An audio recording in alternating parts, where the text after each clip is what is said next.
Hello everybody, a big welcome. First and foremost, we got a big shout out going out to the AVGN and the whole Cinemassacre team. Please check out their YouTube. We're not here to take credit for their work today, but AVGN, the Angry Video Game Nerd, is going to be talking about one of my favorite games on NES. I don't remember seeing this, but I'm going to assume if he's making a video, he probably doesn't like the game too much. So I've got a lot to say we need to discuss because I really like Kid Icarus. Of all the classic myths of ancient Greece, which would you say is the most remarkable? He certainly looks the Would it part. be the story of Prometheus, the Titan War, the Trojan War, the quest for the Golden Fleece, the rescue of Andromeda? All would be very fine choices, as would be any of the legendary heroes, Achilles, Hercules, Perseus, Odysseus. But there is perhaps one that stands out from the rest. It doesn't come from the writings of Plato, Homer, or Sophocles, but from Nintendo in the year 1987 AD. Isn't that all that matters, quite frankly? I mean, why do we have to look so deeply about this nerd? I'm aware there's a lot of great Greek mythology movies, textbooks, and stories, but at the end of the day, we just want to play a good video game. We are, after all, very simple people and nerds. Not written with ink on papyrus, but as ROM data on a circuit board. Not sculpted in marble, but encased in a gray plastic cartridge. The tale in which I speak of One of my earliest is games. none other than Kid Icarus. I'm gonna take you back.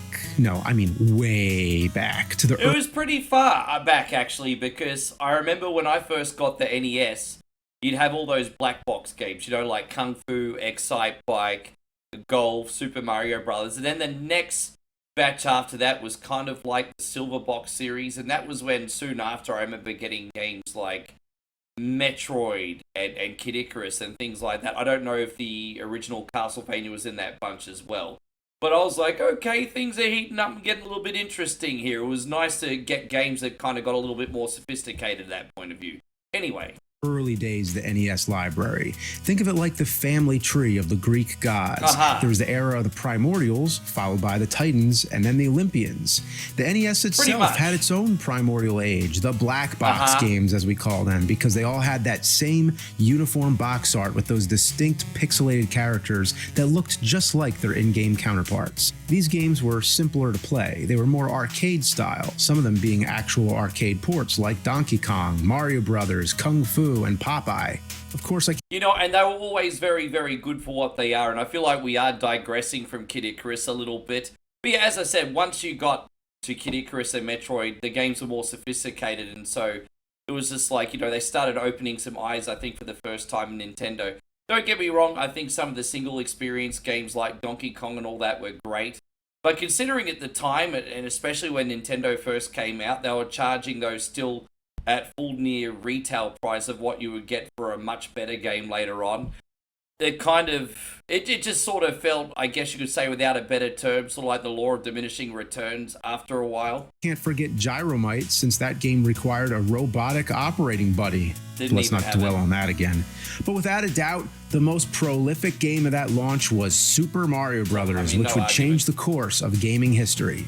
So let's get into the next era of the NES library, which would be the equivalent of the Titans. This is when the true legends were born, and I do mean legend. Of course, all those games were previously released on the console's Japanese counterpart, the Famicom, but for the sake of the story, we're talking specifically the North American NES releases, because it was in the summer of '87 when the Nintendo gods descended before us. They came in swiftly, like a summer thunderstorm. The sky filled with smoldering clouds, churning, brewing in an electric tempest of gaming genius.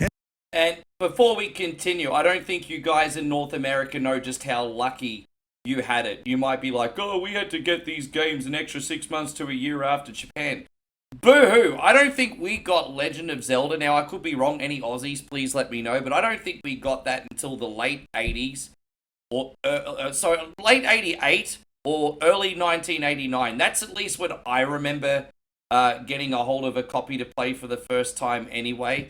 Could be wrong, but Australia had to wait even longer than what you guys did.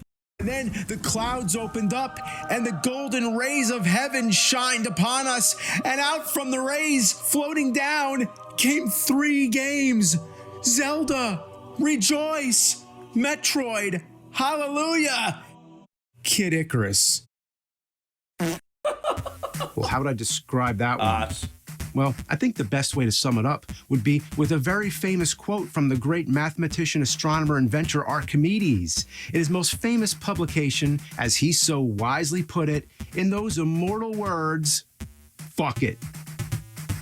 Yes, in this context, Latin? Kid Icarus had a lot to live up to. Is it remembered as an NES classic? Sure, it is. But comparably, it was the ugly duckling. Another way I can describe it is if the Nintendo Summer of '87 was a hard rock metal festival and you had all these amazing bands perform like Iron Maiden, Metallica, Guns N' Roses, but the headliner was Nickelback. You know what? I'm not exactly arguing with the nerd here in the way people look back at Kid Icarus, because I'm not going to lie, I think compared to like Zelda and Metroid, people do kind of look at Kid Icarus as being the ugly duckling. But here's the thing. Metroid was one of those really big, complicated games that didn't hold your hand pre-internet. So much trial and error, so much tedium with the dungeons and the difficult enemies.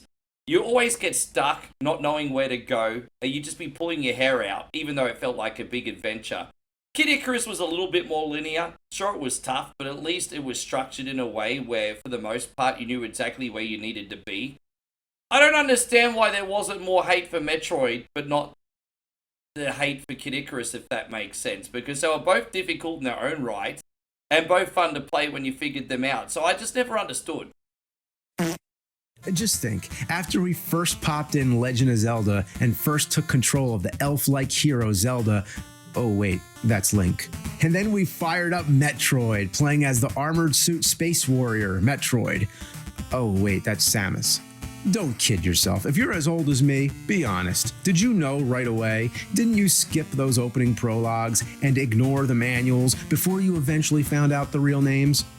So with Kid Icarus, the character's name must be Icarus. It's the title of the fucking game.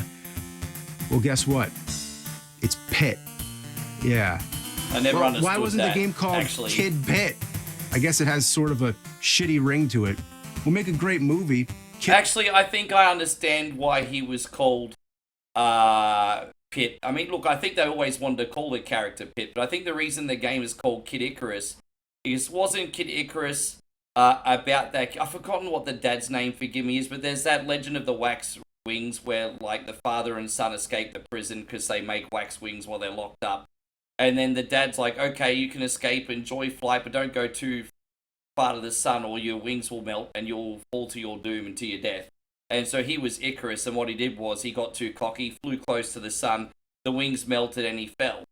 And so the analogy or the interpretation I take from that is that his wings melted and therefore he was a fallen angel. Now, Pit in the game, he jumps up and everything, but his wings don't work.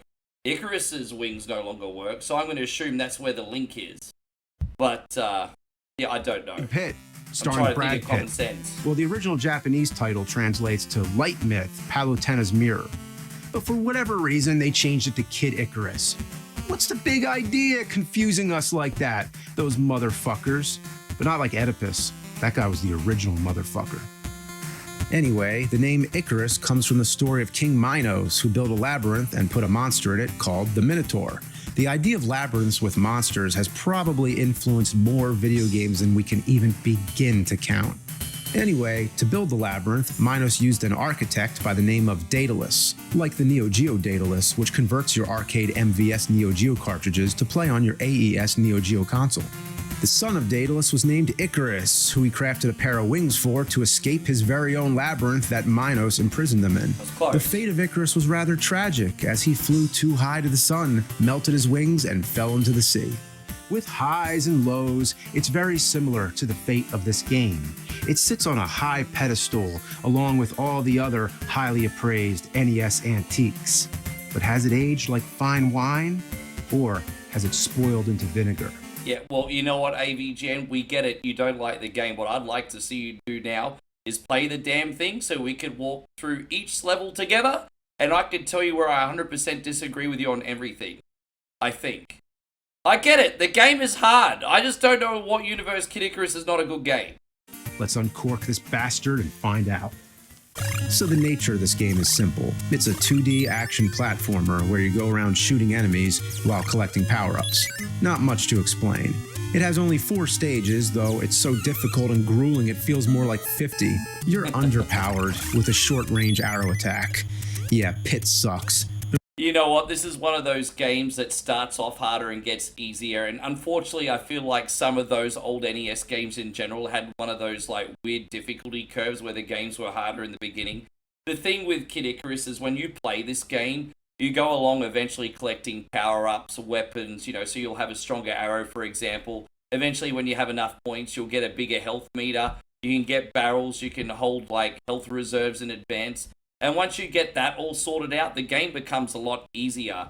And so I would argue that the first world is probably the hardest in this game. So if you can persevere through that, and you actually are patient enough to get through that, then the rest of the experience, I think, is a lot better myself personally. At least he's not like the hunter Orion. In the classic Greek myth, did you know how Orion was birthed? Do you want to know? Well, okay, Zeus, Hermes, and Poseidon urinate onto a bull's hide, they bury it, and out from it spawns Orion.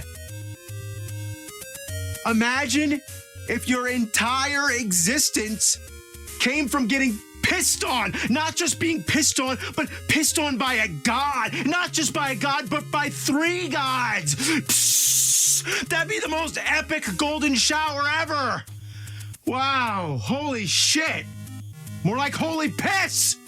Anyway, back to the game. So the first stage is vertical. I'm sorry. I gotta ask, did the 3 gods piss on the bullhide at the same time? Like a big Olympian circle piss party? Okay, back to the game.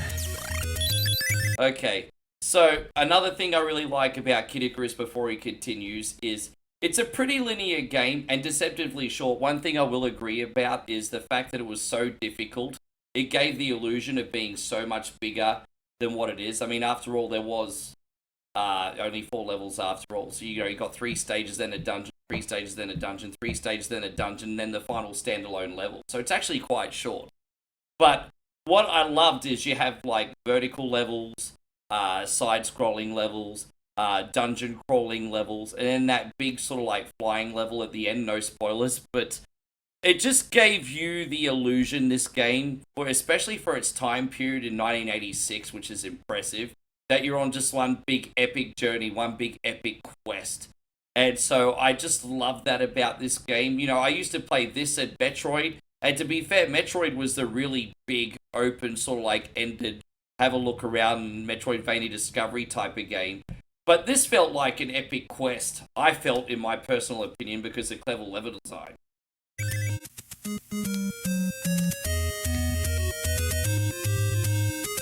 No.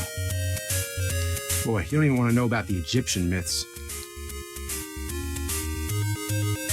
Okay, so Horus and Set are in competition to claim the throne of Egypt. Let's go. Set comes on Horus's hands, and then Horus comes on Set's lettuce, which he eats, and then the god Thoth tries to settle it and asks who came on who, and the seed of Horus actually answers with words.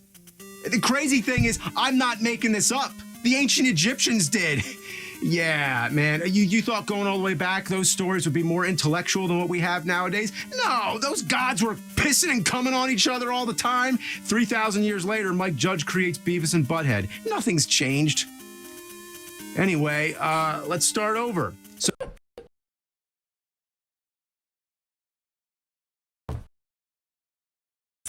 I'm sorry, guys, I don't have anything to add to that. What could I even say? So there's this game on NES called Kid Icarus. In this game, you fight enemies while collecting power-ups. Yeah, your health power-ups are, get this, wine. That's awesome. That is pretty That's cool. The best idea of a power-up I ever heard. It's a game made by Nintendo with kids in mind, where in order to get your health up, you must consume an alcoholic beverage. And a lot of it. Hey, even at 8 years old, I knew what was up. Man, he drinks a lot of wine and he graduates to barrels. Full fucking wine barrels. I mean, just to get his health up, he's got to get shit-faced. And dude, wine drunk is the worst. I mean, his teeth are like reddish purple and he's staggering around. It's just... He's not making whiskey out of those barrels. Oh, I forgot to take the bung out the bung hole. That's what it's called. Not a joke. That's what it's called.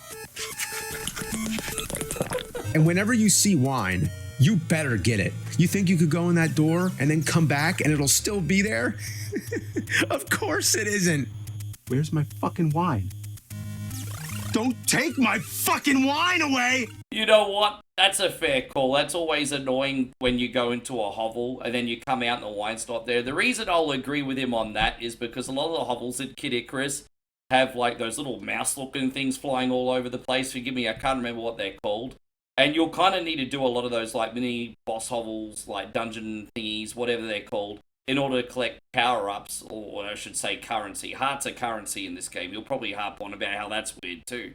But here's the thing, unfortunately they are a little bit tricky, like those little mice demons will flop around in so many different angles, and it's hard to keep your eye on all of them, so obviously you might take a hit or two and take a lot of damage. Like I said, in the early game, another thing that I'll respect is the fact that it is harder in the beginning when you don't have a lot of health reserves.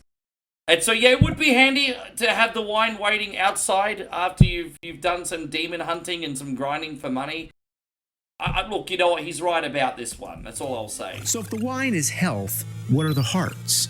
Well, even though they look exactly the same as the hearts in Zelda, they're currency. Well, thanks again for confusing us, Nintendo. You take those hearts and go into the store, but the store doesn't always have the item you want. So to get the item to appear, you gotta leave the store, and then come back in, leave the store, come back in, leave the store, come back in. Well, I've never had to wait that long for something that I wanted.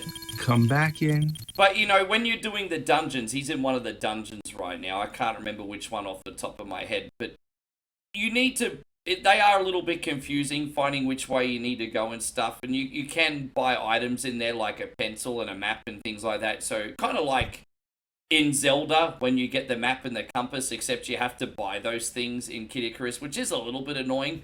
But here's the thing, once you take the time to learn the maps by yourself, you don't even need to waste your money on those things anymore. And really, honestly, the only things I'm buying in Kid Icarus when I'm playing the game is barrels to hold health potions, or the wine to instantly recover some health. So, yeah, I say health potions, they're probably like wine bottles, but you get what I'm saying. But yeah, I don't see this being such a big deal, honestly. And again, and again, and again. Oh, when you see the item you want, don't buy it just yet, because there's a special sale going on. To take advantage of the special sale, you must pick up the second controller and push A and B. Oh, how'd you know to do that? Was it in the I know manual? what you're thinking. Magazines, right? Nintendo Power. Find the clues that you can use. Nintendo Power. No. This was before Nintendo Power. Yeah, the power wasn't turned on yet. It was the Dark Ages. So what did you do before the internet and before Nintendo Power? Well, the answer is you didn't do shit. If there was a strategy guide for this game, it would be only one page and say good fucking luck. I mean, look at this shit. The first stage is vertical, and if you fall back, you're dead. What killed me? The airspace I just occupied 2 seconds ago? Oh, man, not again. And when you die, take a guess what happens. Yeah. It sends you back to the beginning of the stage. Staying alive is only the first issue, besides being a Bee Gees song. I'm funny. Next, the game becomes a where the fuck do you go type of game. Yeah, WTF DYG. One of those. Yeah, but like I said, I mean, it's always trial and error in these games until you figure it out, right? It's just a matter of whether you like the game to be patient enough to learn or not. I mean, this is like a map, a dungeon, fair enough, but even something like Mike Tyson's Punch-Out, which people consider to be one of the greatest NES games ever made, usually a top 5 or a top 10 game, right? It's a puzzle game disguised as a boxing game. You are still spending weeks, if not months, learning the patterns on how to defeat every single boxer, and to this day, a lot of people still can't. No one complains about Mike Tyson's Punch-Out, So why are people complaining about the dungeons and the mazes in Kid Icarus? It's not like they're that big. You would figure it out eventually. Oh, geez, I just barely missed that ledge. Now, how the hell I get back there, I don't know. You gotta get the map. It's essential. It basically looks like a waffle. No, really, it is a waffle. It is a waffle. Yeah, pour some syrup on that shit. Oh, but guess what? The map does nothing. In Zelda, you know, that other Nintendo-made game that came out around that same time, wasn't there a little dot to mark where you are on the map? Here, there's nothing of the sort. You have to buy it. That means it's a waffle. Did you ever have a waffle that had a dot on it telling you where to go? No, pretty useless, I'd say, to rely on a waffle while fighting monsters and navigating through labyrinths. Okay, really now, it is the map. It's not lying, but you need to buy a pencil to mark your spot. Oh, boo-hoo. A pencil. The character needs a pencil to mark the spot. Well, hey, if you were going like trekking or something, fair enough, you sometimes have a compass and whatnot, but I mean, all through human history, like the great voyages of the sea, space travel, and all sorts of other exploration, people have been writing down maps. What is so unusual about writing down things on a map so you remember where you've been, and so in the future you know where you're going? I don't understand what the problem is here. He's in the middle of fighting monsters, then he has to stop and write shit down. Oh, look, I finally get to use something from my fashionable pouch right here. So he's like, oh, wait, hang on just a minute. I gotta write that. Oh, and meanwhile, he's like chugging just massive barrels full of wine, and he's got his sword and his shield and all that shit, and he's got his bow and arrow right here. Oh, shit. And then he's got like fucking torches and all that. And why does this torch make noise? You see this, guys, this is what happens when you play hundreds upon hundreds of shitty games. You go into, like, nervous breakdown mode. To be fair, I might be pretty cool, calm, and collected here today, showing probably the most emotional maturity I personally have in a very long time. But I've been brought to this point multiple times, and so I'm not going to be too harsh on James today. I do know how he feels, and I'm not going to throw stones in glass houses. Why does this torch have to make noise? But here's the deal. We accept it. It's made up video game shit. How does Link carry all that stuff? Doesn't matter. It's the kind of thing you're not meant to think about. But you kind of drew my attention to it there. Not to mention, it's a pencil in ancient Greece. But what'd you expect? He's writing with a pencil, with toxic green lead. Let's talk about the enemies. It's definitely a far cry from the monsters of Greek mythology. Actually, I think, wasn't it the 12 labors of Hercules when he faced off against a bunch of flying Groucho Marx noses and glasses and Goombas? They're Goombas. Did Nintendo rip off Nintendo? Metroids? Definitely. It's beyond question. Yeah, I will admit there are some questionable enemies in this, like those little Metroid things. I'm just going to assume that the same team probably worked on both Metroid and Kid Icarus, but I don't know for sure. Let me know in the chat. The one enemy I thought was really weird for a Greek mythology game was that guy that you saw a couple screens beforehand that kind of looked like a spaceman in a zero-gravity suit. But I don't know if that was just a really poorly designed Cyclops or if it was actually supposed to be a spaceman. Those Goombas, I'm not offended about. I mean, these are monsters in Greek mythology. Fungi actually existed back then, I would assume, so I'm not offended by that. But yeah, hey, you know what? I suspend disbelief. I just enjoy the game for what it is. These are Metroids. Maybe the game's named after them. Maybe they're called Kid Icaruses. There's also the Sirens, which are naked as hell if you look in the manual. She's in the last Imagine level. being 5 years old and seeing that. Bottomless too. It's a Nintendo manual with tits! But the enemy you don't want to run into is the Eggplant Wizard. Yeah. This guy was actually one of the villains on the show Captain N. So what happens here, he turns you into an eggplant. This isn't the only game to have eggplants. They also appear in Adventure Island, and likewise, you don't want them. I don't know what it is with eggplants and NES games, but I hear that eggplants have sort of come back into fashion again recently. I don't know why. Yeah, I'll have to look into that. Look, I will admit that the Eggplant Wizards are a little bit annoying in this game, but not as an enemy themselves, more where they're placed. Like, for example, at the start of the dungeon, the third dungeon at the end of World 3, there's this ladder that you need to go down to go to the next area. You have to go down there no matter what in order to go to the part of the game that you need to go to in order to complete the damn thing. And sometimes you can't avoid it. If sometimes eggplant wizards waiting at the bottom will either just do a small little shot with their eggs, or they'll do the big shot. And if they do the big shot where it reaches up to the ladder, you can't avoid it. And the only way you can prevent the curse, or cure the curse rather, if you get the eggplant curse put on you, is to find a hidden hospital somewhere in the dungeon. I don't mind that concept itself, but half the time the way you get turned into an eggplant monster is a bit cheap and a little bit unfair. He has a point on this one. Or not. So now that you're an eggplant, you can't attack and can't do much of anything. What do you expect? You're an eggplant. You're lucky to walk. So now you just gotta avoid everything. It's like, hey, out of my way. Fucking eggplant coming through. You gotta get to the hospital. Yeah, there's an actual hospital room where they cure you of your eggplant status. Can you imagine walking into the ER and being like, hey, I'm an eggplant. Okay, here's some paperwork. Sit over there. The only thing I hate worse than the eggplant wizards are the bumblebees, or whatever they are. Look at this asshole. He just took my protection barrier away. I worked hard for that. I had to buy the wand. Those things cost 700 hearts. And that brings me to another point. The most annoying, taxing, and draining thing in the whole damn game is getting enough hearts to increase your health limit. You have to pick a spot and just kill enemies over and over. Yeah, but that's one of the best spots to do it. You see where all those falling enemies were? Like those big gigantic hearts that you get give the most cash. That's a fair amount of cash, man. Like they're like 10 a pop each. The most amount of money you can hold at one time is 999 hearts. And you know, immediately if you're grinding that area, you'll get like 50 to 100 before they despawn.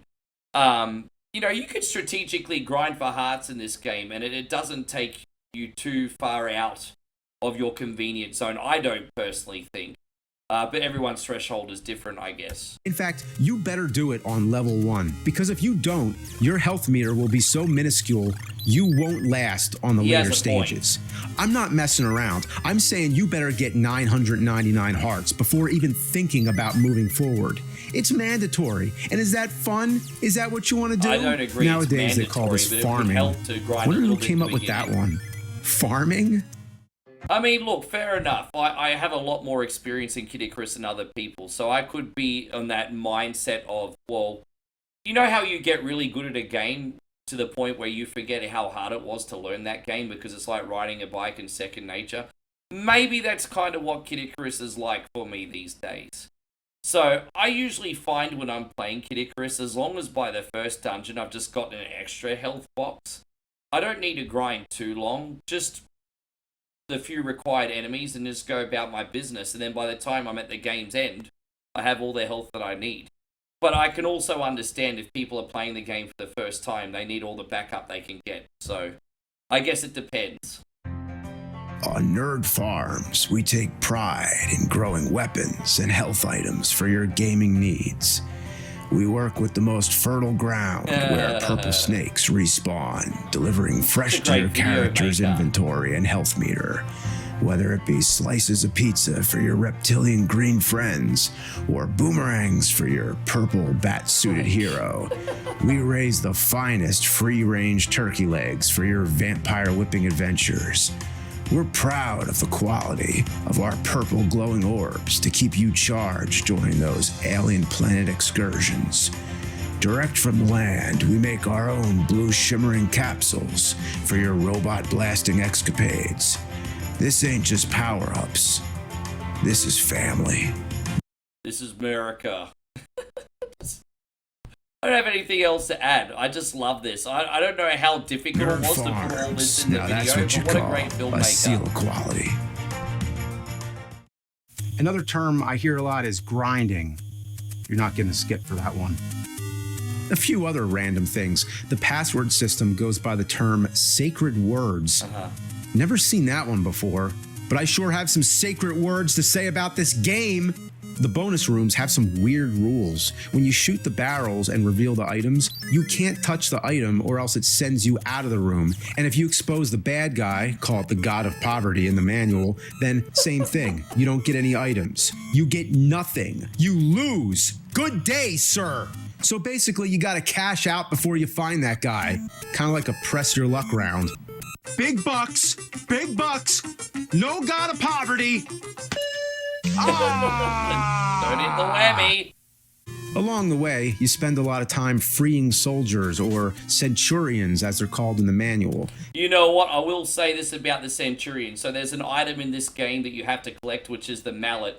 And the only time you really use those, well, there's 2 times you can use those. You can use those to defeat regular enemies. But even though they're strong, it's kind of pointless because every time you use one, it's destroyed and it's gone forever. And they're pretty expensive. They're like $20 a pop if you're not finding them on the map.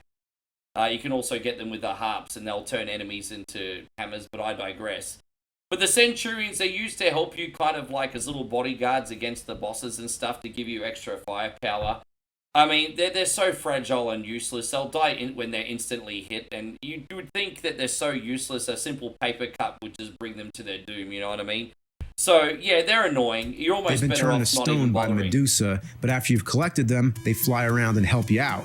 So, of course, I had to get all those guys. Then I get to this purple dragon, which looks as if the Game Over worm from 3D World Runner and Barba from Zelda 2 got together and, well, that's quite an image.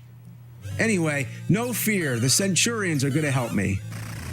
Yeah, they're useless. Well, that was a waste of time. Yeah, so useless. He's right. By the way, I should have known. That red stuff on the bottom is lava. It confused me because it looked just like the hot springs that heal you, or whatever that is. Maybe it's Tang. On, brother. You should have remember known Tang? That, dude. After going through the final stage, which becomes a horizontal shooter, you come to the last boss, which looks like something Matt Groening would create. After you shoot out the eye, Medusa appears. And after she's finished, the game is over. You rescue the princess, she thanks you, and depending how well you did, Icarus gradually becomes more muscular. Yeah, so there's like kind of different endings, and I don't know if it's dependent on points or health or something else. But you can end up beating the game and then just getting a silly little hat, or then you could beat the game and end up looking like some Adonis warrior, or you could beat the game and then you'll grow like double the size and you'll look like you're ready to marry the princess, so to speak, and I don't know how you get each ending. I've noticed there's at least 3.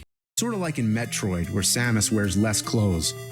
And then it says, Medusa was destroyed, and the light of peace returned to Angel Land, but in order to maintain peace, Pit's struggle continues? The game just keeps loops forever. No.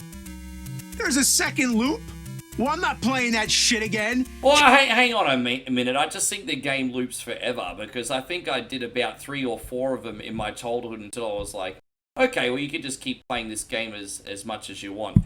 What I really like about when you get to the second or third loop is by then you're completely powered up. And if you want a little bit more of an easier casual experience, you can just play through the game again without even grinding. And I've certainly done that on my stream a lot, and it makes the game a lot more pleasant, sure.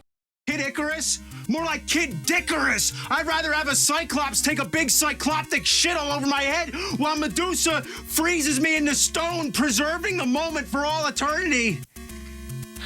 But it is a classic game in its own way. It's great, but it fucking sucks. Let me just say one more thing that I really didn't like about Kid Icarus is the password system. Same with Metroid as well, it was the same. You had like the lowercase and the uppercase letters that you had to write down, which would be very confusing sometimes, and you couldn't always understand what you saw on the screen.